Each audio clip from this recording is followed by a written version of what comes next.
Bonsoir et bonjour tout le monde aux trois Afueras ce soir pour se venger de sa non-parution dans l'avant-dernier podcast. Notre patriarche, notre grand être, notre sage, désire nous se joindre, joindre un menu de viande froide. Donc, rougeole, vaccin, autruche et crétin. Bonjour, on appelle ça.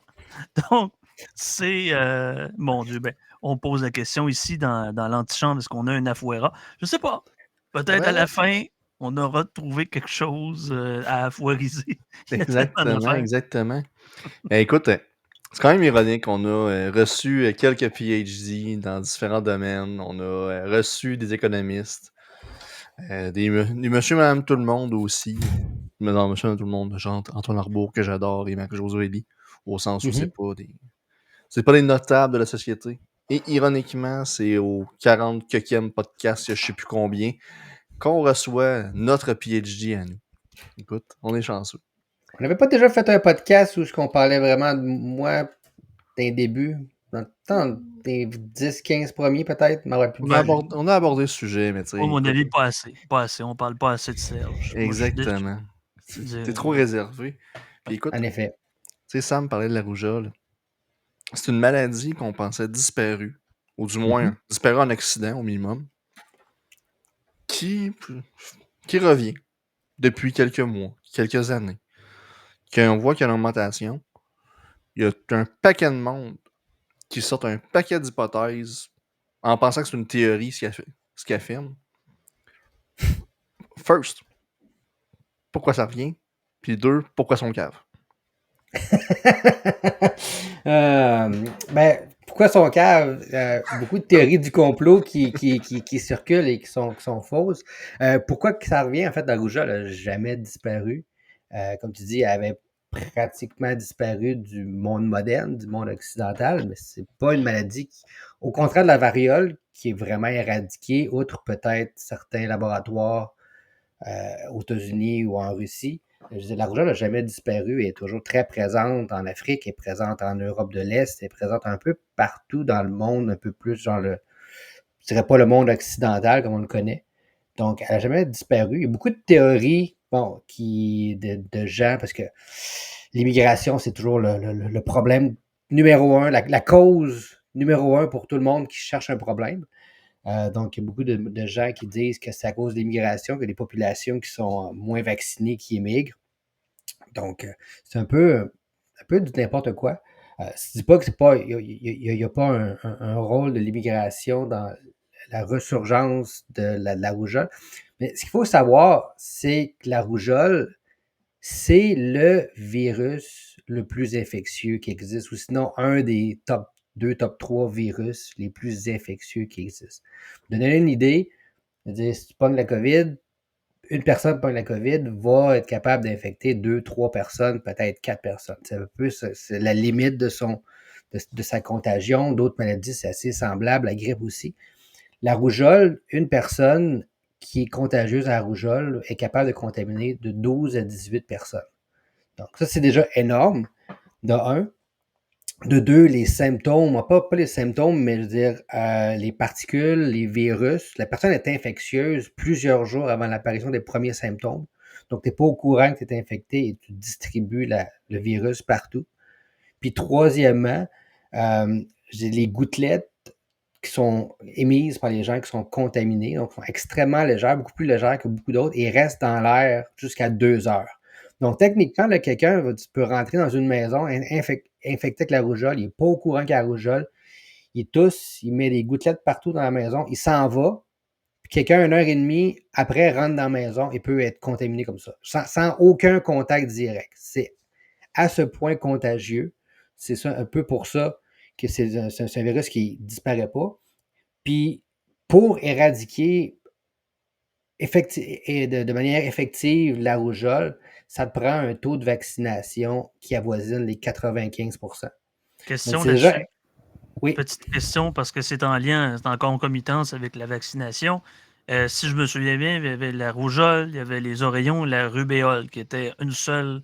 Je pense que c'était une seule prise, là, si je m'abuse. Mhm. C'était comme le triumvirat. Il y avait la coqueluche Yes. aussi, la diphtérie, donc des maladies plus infantiles, mais qui peuvent quand même s'obtenir Mhm. en vieillissant. Est-ce Tu que de causes moins... l'autisme. Non. Non, ça, C'est pour plus tard dans le podcast. ça Ok. pas plus tard. Mais y a-tu vraiment... y a-tu une raison pourquoi ils sont donnés en même temps? Est-ce qu'il y a vraiment le même taux d'infectionnalité? Écoute, c'est une excellente question. Je dirais que j'ai pas poussé le raisonnement à ce point-là. J'ai vraiment vu se concentrer sur la rougeole. Parce que c'est vraiment, d'intro, c'est lui qui est le plus infectieux. Mon hypothèse, ça serait que c'est des virus assez semblables ou qui ont le mécanisme d'infection ou que c'est le même type de vaccin, mais je ne voudrais pas trop m'avancer. Honnêtement, c'est des données que ça fait extrêmement longtemps que je n'ai pas vérifié, puis je ne voudrais pas justement induire le monde en erreur. Donc, c'est ça, comme je disais, je n'ai pas vérifié. Je pourrais toujours, au pire, avoir cette information-là puis le mettre dans la description du podcast plus tard. Donc, si ça intéresse les gens.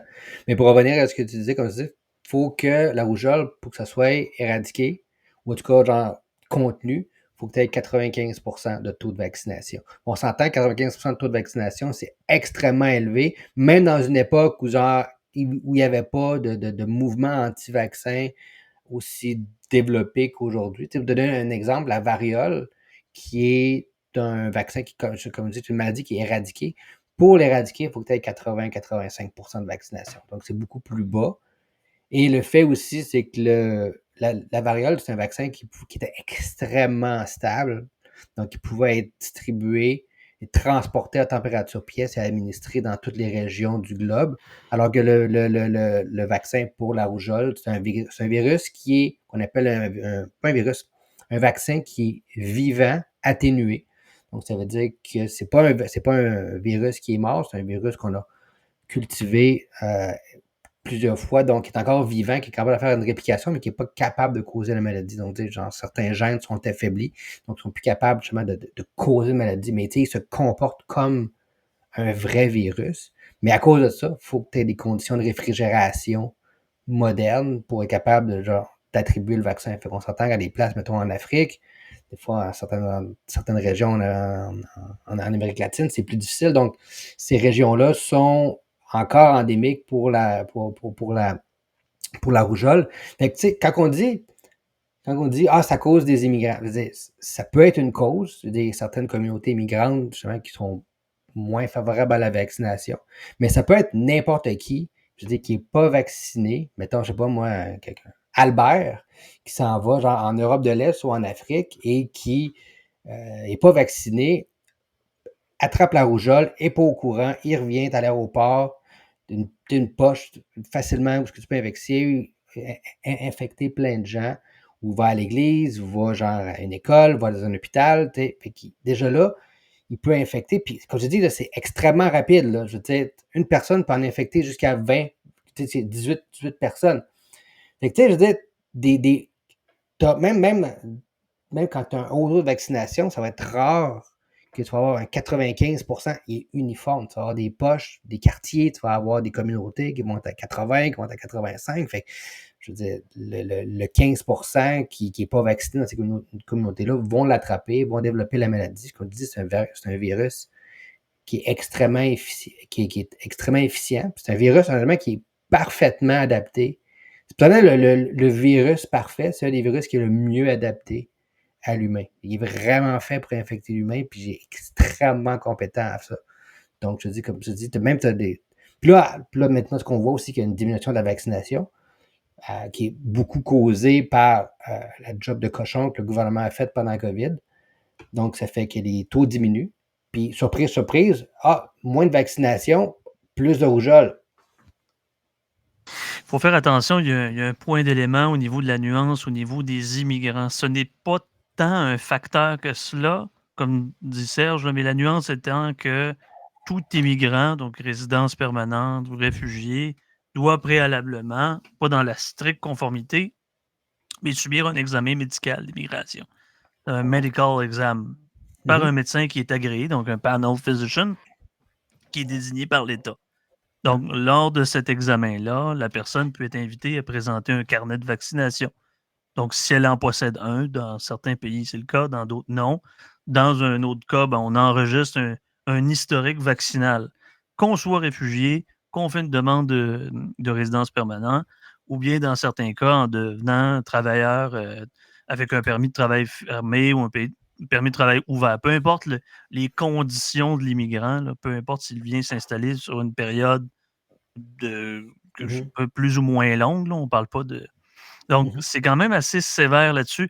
J'en tiens pour acquis que ma belle-mère, qui est d'origine thaïlandaise, lorsque mon père a fait... je non, j'allais dire autrement, mais lorsque mon père s'est marié, j'ai dit, lorsque mon père a fait l'acquisition, c'est pas... mais non, ils se sont mariés du même, tout Oups. ça. Ils ont, ils ont- ils ont à peu près le même âge, vous comprenez, là, pour ceux qui font des jokes vraiment plates.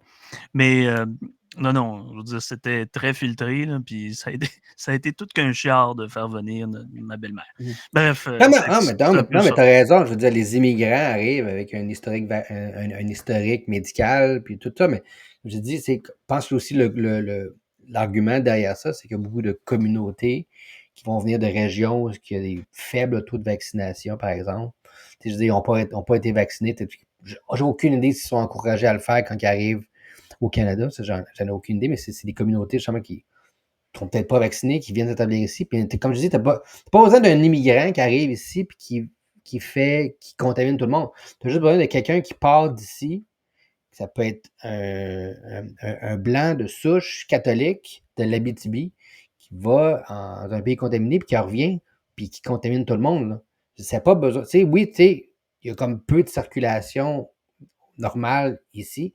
Tu as juste besoin de quelqu'un qui va dans une zone endémique puis qui ramène. Puis, comme je te dis, la contamination commence avant les symptômes. Donc, tu reprends l'avion, puis au pire, tu tousses un peu, mais tu n'es pas très, très. C'est pas vraiment obvious que tu es infecté. C'est pas comme si tu as la variole, puis tu as des croûtes qui t'apparaissent d'en face, tu sais. Ou tu commences à saigner des yeux parce que tu as pogné l'Ebola ou quelque chose, tu sais. Ouais. Écoute, tu parlais que les taux de vaccination ont diminué à cause des meilleurs efforts des politiciens de nous faire chier avec la vaccination. Mhm. Euh, de l'autre côté, de façon générale, est-ce que les campagnes de sensibilisation ne seraient pas trop moralisatrices pour convaincre des gens qui sont réellement sceptiques? C'est sûr que les campagnes sont très moralisatrices, que ce soit aussi l'obligation vaccinale. Tu sais, puis moi, personnellement, là, tu sais, je veux dire, je suis. J'aime pas le terme pro-vaccin. Parce que c'est comme dire, es-tu pour ou contre l'oxygène? Là? Je veux dire, c'est un peu obvious. Je veux dire, non, oui, tu sais, je suis pour les vaccins, mais je suis aussi pour que les vaccins soient testés de manière extrêmement. De manière, quand je cherche mes mots, là, mais ça soit vraiment testé de fond en comble. Là, tu sais. Fait que, tu sais, je suis pour ça, mais oui, c'est très moralisatrice. L'obligation vaccinale, ou, tu sais, puis comme tu dis, je suis entièrement contre l'obligation vaccinale, mais c'est une question de principe. Là.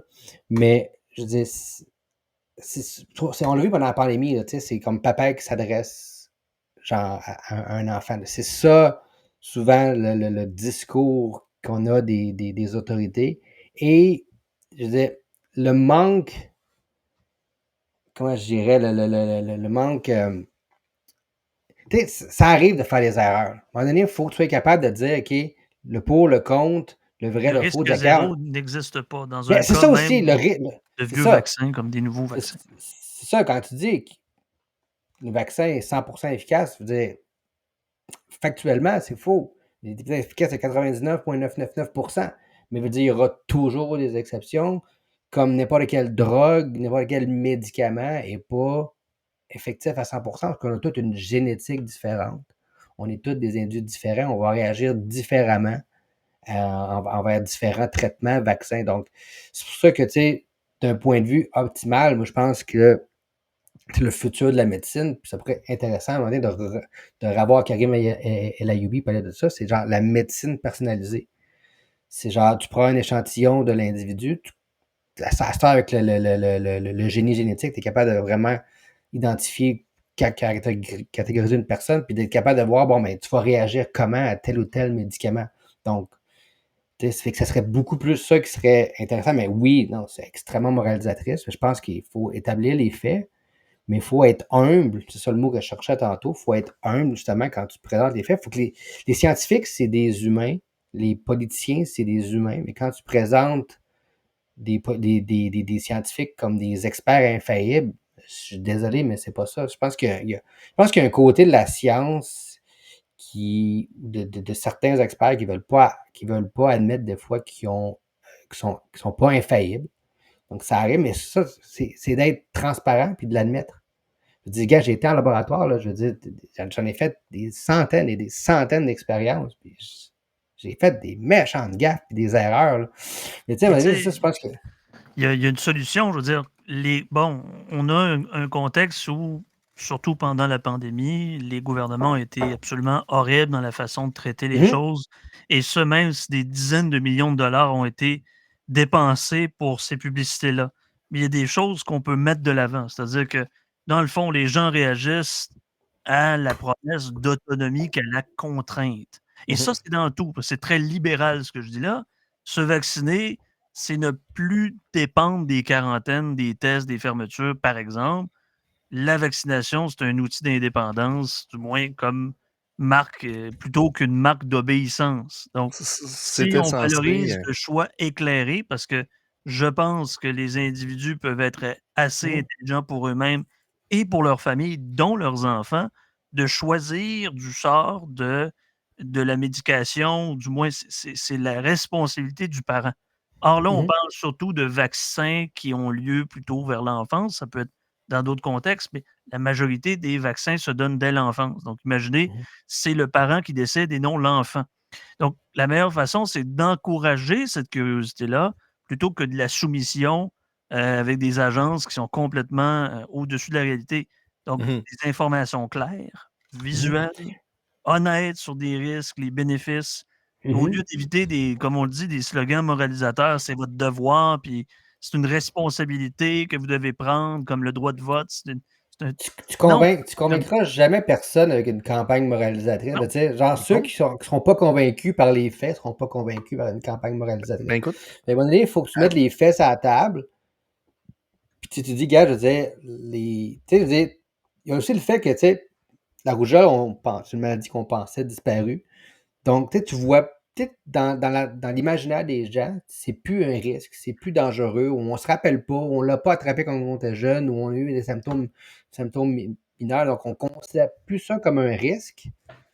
Donc, je veux dire, on considère pas donc que c'est si important que ça de se faire vacciner.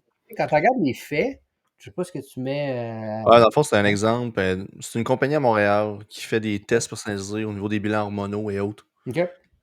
C'est un exemple justement de médecine personnalisée que je le mets à l'écran. C'est tout. OK. on fait pas de publicité, mais ça Non, fait c'est juste un partie exemple que ça existe au d'un exemple. Québec. On pense souvent que c'est farfelu, que c'est juste aux États-Unis, Oh, ouais, blablabla, là. Il y a un exemple au Québec qui en font.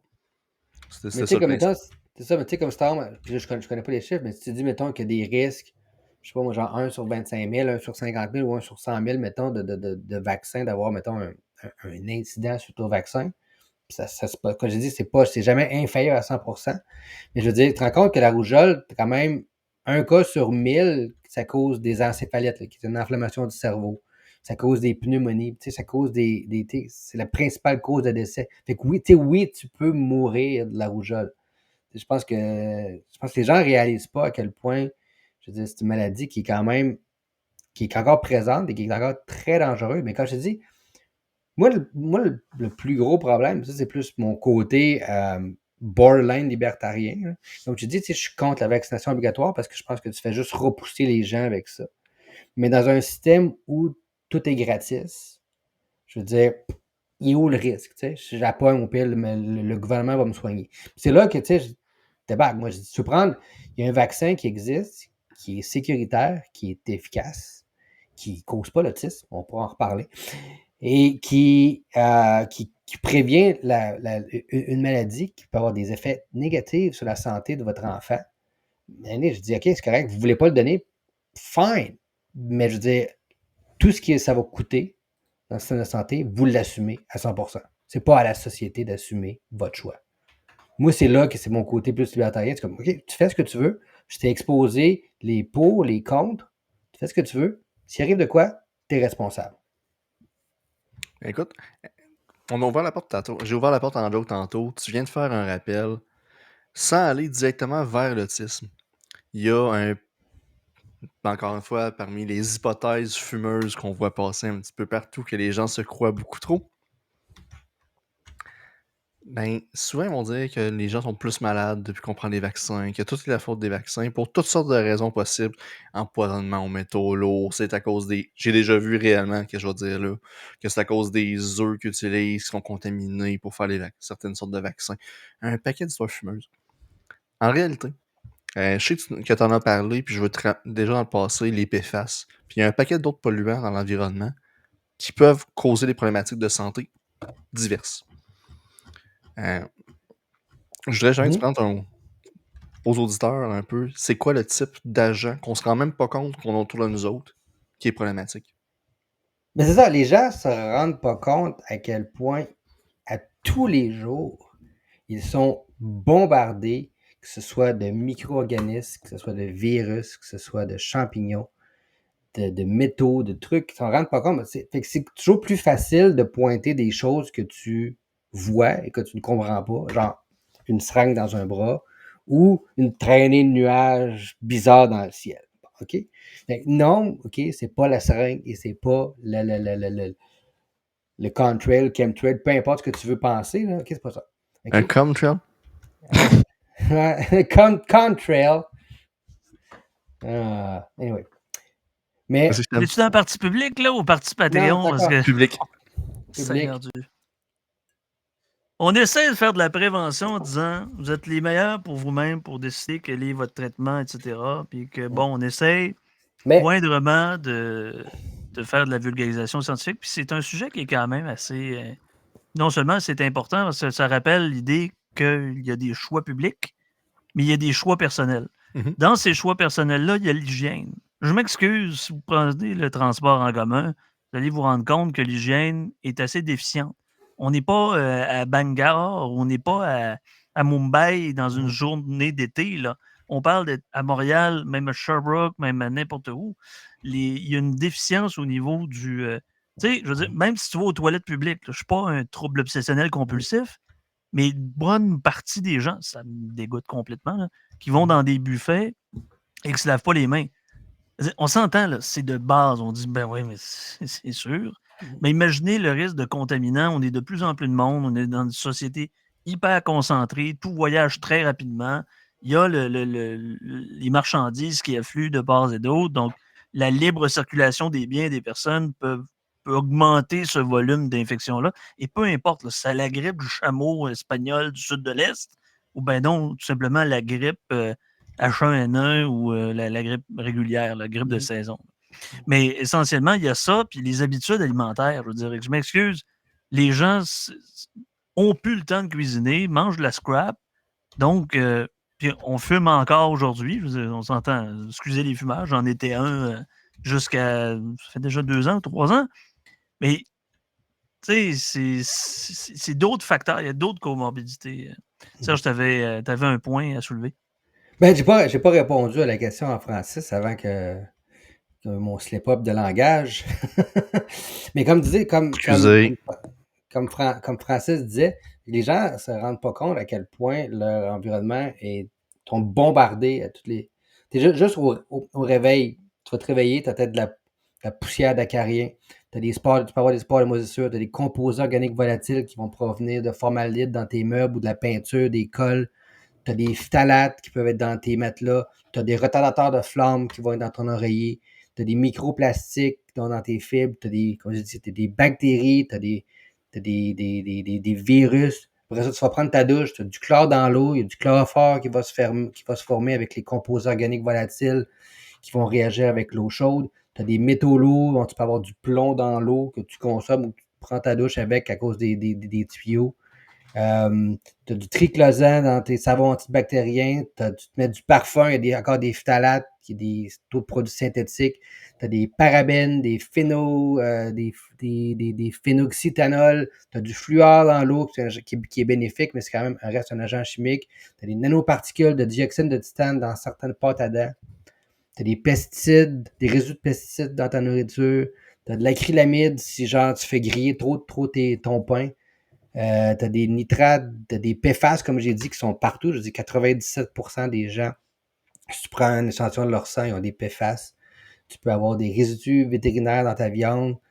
Quand tu vas à l'extérieur, tu as des particules fines, les PM2.5, mais qui peuvent aussi être via la cuisson sur le poêle. Tu as des hydrocarbures aromatiques, donc des PAH. Donc, encore, si tu fais du barbecue, si tu fais de nourriture, tu fais cuire tes affaires trop de grillades, tu peux avoir du bisphénol dans certains revêtements plastiques, tu as du nickel dans l'ustensile, tu as des.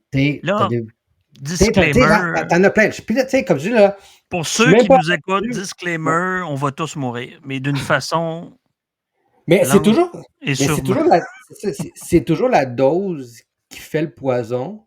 Oui.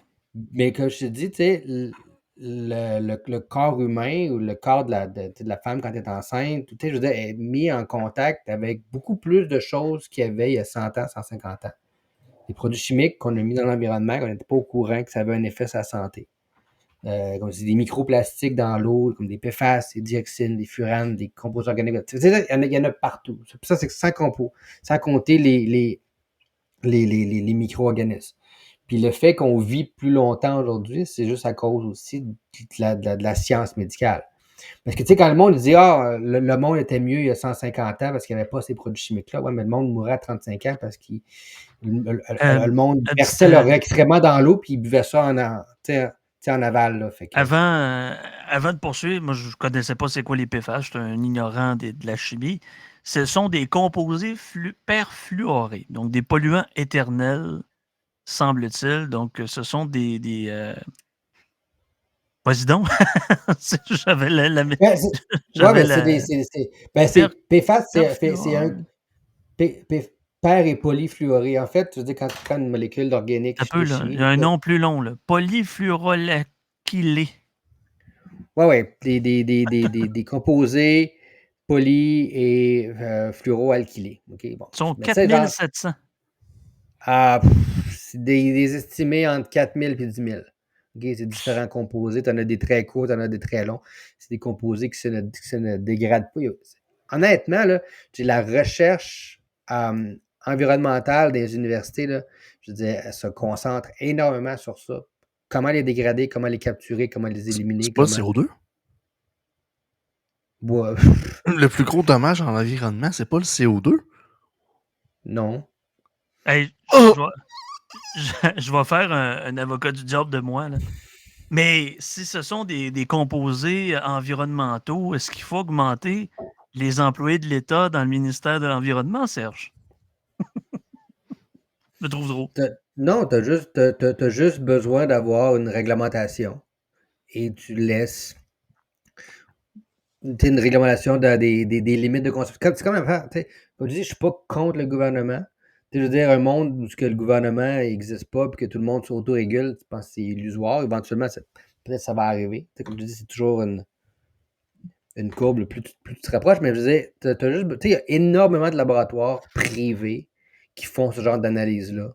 Que ce soit genre analyser les rejets d'eau dans les égouts, que ce soit les sols contaminés, l'air qui sort comme par exemple la fonderie Horn en Abitibi. Donc, théoriquement, normalement, s'ils font ce qu'ils devraient faire, d'avoir des capteurs à l'extérieur, aux limites de l'usine, qui vont capter justement l'air qui sort et qui s'échappe des usines. Ça va être envoyé dans des laboratoires qui vont analyser, voir c'est quoi la concentration des produits. Donc, je suis conscient qu'il va y avoir des limites, mais je veux dire, après ça, toute l'analyse se fait par des laboratoires privés. Mhm. Mais pour revenir ça au PFAS, je ne veux pas être trop technique, mais quand tu as une molécule organique, là, je veux dire, c'est juste des carbones qui sont connectés ensemble. Puis je veux dire, la plupart du temps, parce qu'un carbone, ça peut se connecter avec quatre atomes différents. Puis la majorité du monde, si c'est un carbone avec un carbone, il reste 3 autres connexions. Habituellement, ça va être comblé par des molécules d'hydrogène. Ça se Comme dégrade. le méthane, ce serait Ouais, peut-être genre, la exactement. C'est ça. molécule la plus facile. C'est super facile à dégrader. Tandis que, genre, pour les PFAS, tous les hydrogènes ou la majorité des hydrogènes ont été remplacés par des molécules de fluor. Fait que ça fait que tu as un lien carbone-fluor qui est pratiquement indestructible. Fait que ça fait que c'est des composés qui restent dans l'environnement, qui s'accumulent. Mhm. Donc, je dis, tu vas manger un poisson que lui va avoir accumulé plein de PFAS, va encore accumuler plein de métaux lourds, puis toi, tu Ouais, consommes ça, puis... à propos des métaux, comment on appelle? J'avais eu un cours jadis naguère, là, ça fait longtemps. J'avais un très bon prof de bio, mais secondaire 3, ça date de longtemps. Tu sais, il y a un petit poisson qui est consommé par un plus gros poisson, etc., etc. C'est-à-dire que le poison, le métaux lourd, peu importe, si c'est bien ce que je comprends, la biodisponibilité va augmenter jusqu'à Mhm. le plus gros prédateur. Comment ça... On diverge, là, quand même, je veux dire, on est dans un contexte, c'est tout des possibles ici, là, mais... Mais c'est ça, c'est de la bioaccumulation, là. Je veux dire, si ça se dégrade pas, puis ça s'accumule dans tes tissus, genre plus t'en consommes, un poisson, on va consommer genre pas X quantité, puis après ça, genre tel autre un petit poisson, un gros poisson va manger des centaines, des milliers de ces poissons-là, donc il ramasse tout ce que lui a accumulé, puis après ça s'accumule dans la chaîne, à un moment donné, toi tu manges une dose. Ça s'additionne, là, la Oh, ouais. dose s'additionne. Puis OK. comme tu dis, c'est souvent des doses qui sont pas assez importantes à l'unité pour que ça cause un problème. Mais c'est l'accumulation, puis c'est genre... ça reste que c'est des composés chimiques qui ont un impact sur la santé des individus. Donc, par exemple, les PFAS, pour juste juste pour te donner un exemple, ça a un impact. C'est ça, c'est des études de laboratoire, là, mais tu sais, tu multiplies ça sur le long terme, ça a des impacts sur les taux de reproduction. Ok. Ça aussi peut avoir des impacts sur des cancers.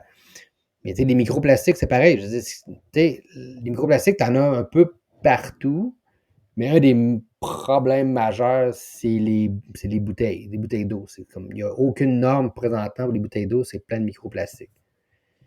Fait que, c'est ça qui s'accumule. Fait que, comme on a toute une génétique différente, je dis pas que les PFAS causent l'autisme, je dis pas que les dioxines causent l'autisme, je dis pas que les composés organiques volatiles causent l'autisme. C'est juste qu'il y a tellement de choses que les gens sont en contact que, à un moment donné, c'est pas surprenant d'avoir une augmentation de maladies, de problèmes de santé.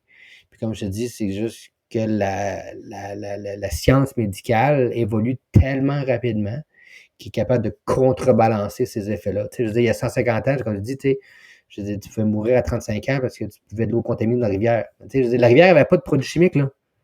Mais je veux dire, mais il y avait des micro-organismes, puis toi, les gens jetaient leurs excréments ou leurs déchets dans l'eau. Exact. Mais tu sais, on a apporté un petit peu le sujet dans d'autres contextes, mais je veux le ramener dans le contexte actuel, qu'on parle vraiment au niveau de la contamination, au niveau de entre guillemets, de la science en général.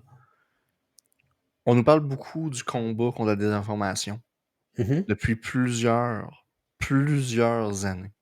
À quel point c'est terrible, c'est dommageable. S'il y a un secteur dans lequel c'est dommageable, c'est justement tout ce qui est, au sens large du terme, la science.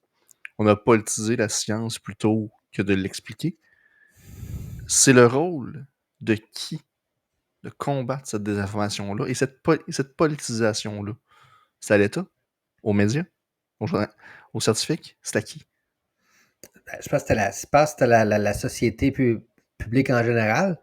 Comme je te dis, tu sais, le problème avec ce qu'ils disent la désinformation, c'est que ça arrive de faire des erreurs. Je veux dire, la science, c'est pas... Moi, je dirais ça, un consensus scientifique n'est pas égal à une vérité scientifique. Je veux dire, il y a énormément de choses qui étaient vraies au niveau de la science il y a des années, il y a 50 ans, il y a 100 ans, qui sont plus vraies maintenant. Mais à un moment donné, il faut que les gens soient capables. Il y a énormément d'ego au niveau de la science. Je l'ai été, j'en ai été témoin. C'est qu'à un moment donné, comme tu dis, il faut que tu sois humble. Mais je veux dire, il y a des gens qui ont bâti leur carrière scientifique, qui ont des papiers, qui ont été, genre, tu sais, ils ont une grande carrière, un gros salaire, des gros laboratoires qui ont été construits sur une découverte qui, dans 15 ans, avec une nouvelle approche, une nouvelle méthode, ou même tu peux te rendre compte que, genre, quand tu pousses les limites de détection, tu sais, je veux dire, ça peut être, finalement, c'était pas ça pantoute. Mais je veux dire, il y a un fort désir, la personne, que tu as créé ta carrière sur une vérité scientifique qui pourrait être détruite dans 15 ans parce que quelqu'un va arriver Imaginez. avec une méthode différente. Fait que c'est de comprendre que la science, c'est pas la perfection. Non. La science, c'est une photo avec les méthodes et les connaissances actuelles de notre La science, c'est compréhension d'un sujet. une concurrence devant les pairs, puis il y a un mécanisme de révision. C'est quelque chose qui n'est pas une démocratie où on vote. C'est il faut toujours faire attention au consensus scientifique. Le consensus scientifique dans les relations internationales, comparativement à la écoute, je ne suis pas pour briser mon domaine d'études, contrairement à celui-là de la microbiologie notamment. Mais vous voyez, j'aimerais ça qu'on passe à la partie Patreon par la suite.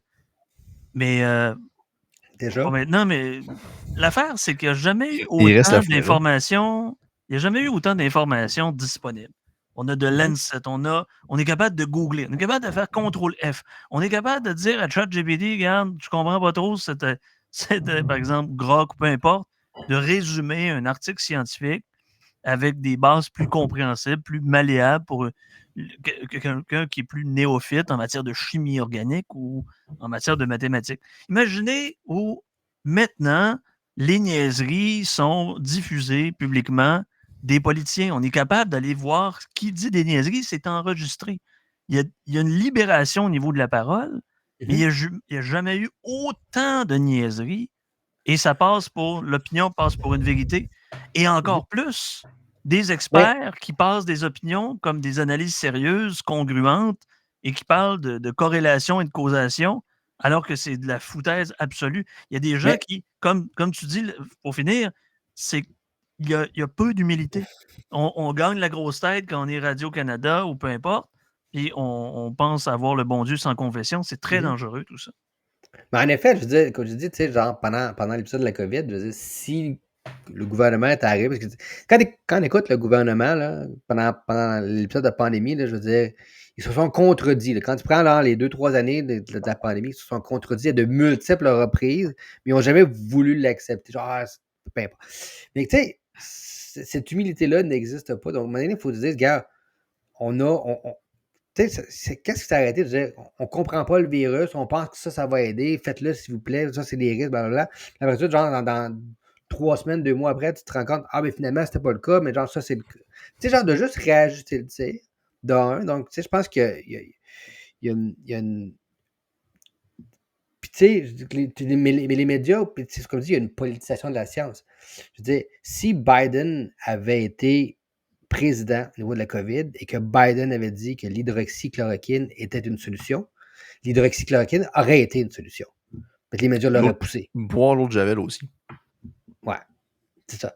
Mais là, vu que c'était Trump, parce qu'avant, là, quand c'était Trump qui était président et que le vaccin s'en venait, là, je disais, les mêmes personnes qui nous disaient de se faire vacciner, c'est les mêmes personnes qui disaient, ça existe encore, là, genre, moi, je ne prendrais pas le vaccin de Trump. Fait que, tu sais, à un moment donné, c'est Allô, vraiment... Kamala. Allô, Kamala. C'est vraiment la politisation de la science, de un, avec justement, As-tu genre... compris? Radio Kamala? Non, allô, Radio Kamala. Ah, je pensais à Radio-Canada. Excusez, c'est moi qui ai mal Oui, entendu. non, écoute, ton oreille a faussé, mais... Parce que, tu sais, t'as ça aussi. Je veux dire, à un moment donné, genre, comme, tu sais, dans un épisode récent de Yann et Frank, dans le Patreon, ils ont fait passer un bout de Bernie Sanders qui était contre l'immigration il y a 10-15 ans. Puis il a complètement changé. Fait que, tu vois, c'est la politique n'est juste que l'opposition à ton adversaire et non pas une prise de position sur des valeurs ou des principes.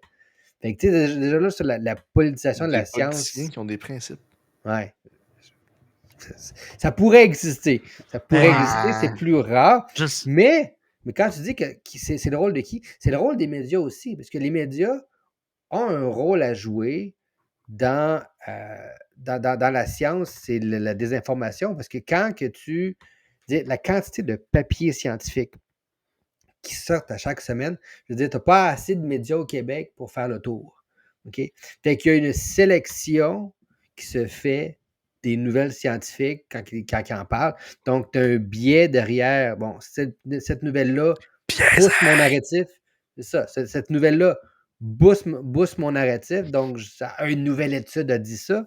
Mais telle étude qui dit le contraire ou qui apporte un point différent, qui met un bémol, celle-là n'est pas publiée dans les médias, puis les médias ne font que puis les gens ne font que lire les titres. Mais tu sais, si tu veux partager aussi le lien que je t'avais envoyé avant, je veux dire, il y a aussi le sens. Je ne sais pas si tu as le lien que je t'avais envoyé sur la grippe, que tu peux partager, Sam. Il y a aussi un Il est en share. sensation. Il y a juste ça, un sensationnalisme dans les médias qui est juste là pour lire la copie. Fait que tu vois une nouvelle.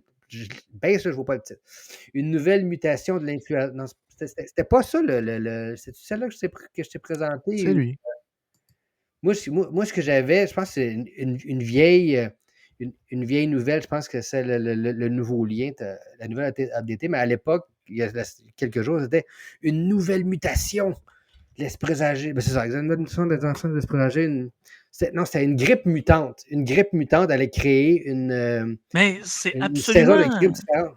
Comprenez C'est pas le traitement nécessairement faux. médiatique, à quel point c'est dangereux ce jeu-là, d'essayer de tout extrapoler au point de vue de la figure de style. On parle d'un enjeu de santé pour des personnes qui peuvent être vulnérables, puis les médias essaient de créer les grands livresques. Vous n'allez jamais avoir votre maudit prix Goncourt, comprenez-vous, là? Vous n'allez pas avoir votre prix Nobel de littérature, mes petits chroniqueurs et journalistes, Et le en essayant d'enfler, de faire de l'enflure verbale dans vos titres. C'est pas une affaire à faire du sensationnalisme. Mais c'était pas parler le. des politiciens, Ouais. correct, mais là, on parle de santé des individus, des vieux, des jeunes.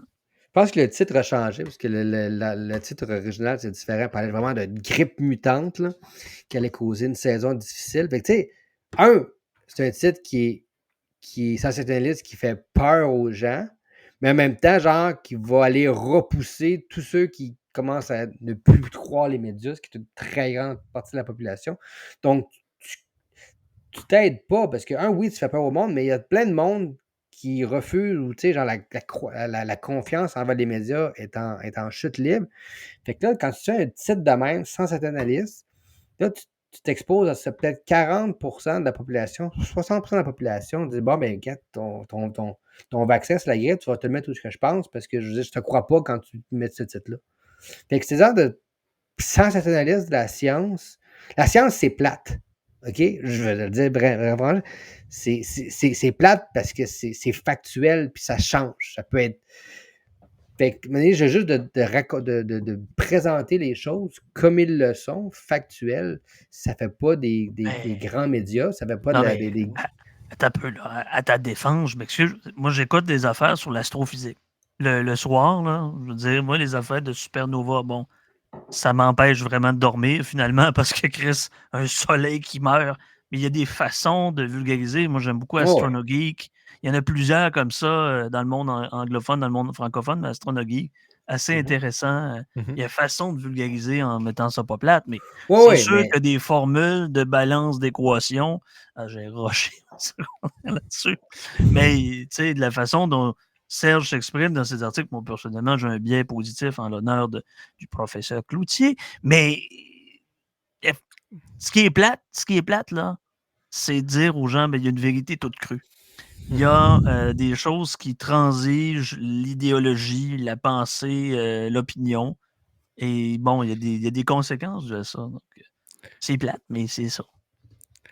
Écoute, on approche la fin de la partie publique du podcast. Moment en particulier, Serge, je te demanderai pas de te demander toi-même ton Afuera général.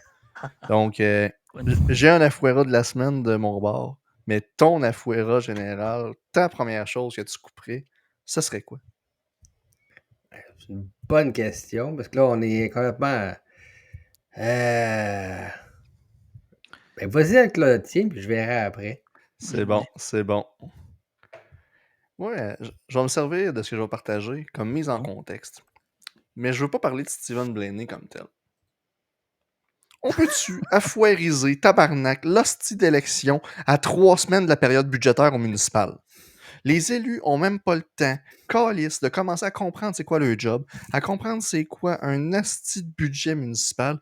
Ils savent même pas encore les postes de dépenses c'est quoi. Ils ont même pas encore serré la main du directeur de service de loisirs, hostie. Faut déjà qu'il décide son budget. Excuse-moi, ça me fait On rire. peut-tu affairiser la date d'élection à 3 semaines du budget? On peut-tu la Hein? mettre au printemps, câlisse, qu'il y ait 6 mois pour s'habituer? Aussi, on peut-tu s'organiser que ce soit comme au provincial? Puis qu'il y ait une révision qui est faite par un vérificateur général ou un comptable du budget pour que tout le monde puisse faire leur programme électoral avec la même petite base de données. Au lieu qu'il y ait 17 un parti au sacres. pouvoir ou un parti de l'opposition qui y ait accès, puis le parti outsider qui arrive, qui n'ait pas l'air d'un clown après l'élection, ça serait le fun.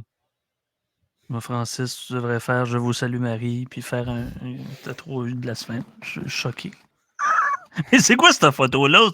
Il est dans un arc-en-ciel, les nez. Écoute, Pauvre petit. moi, là, je vais me rincer la bouche avec du bourbon.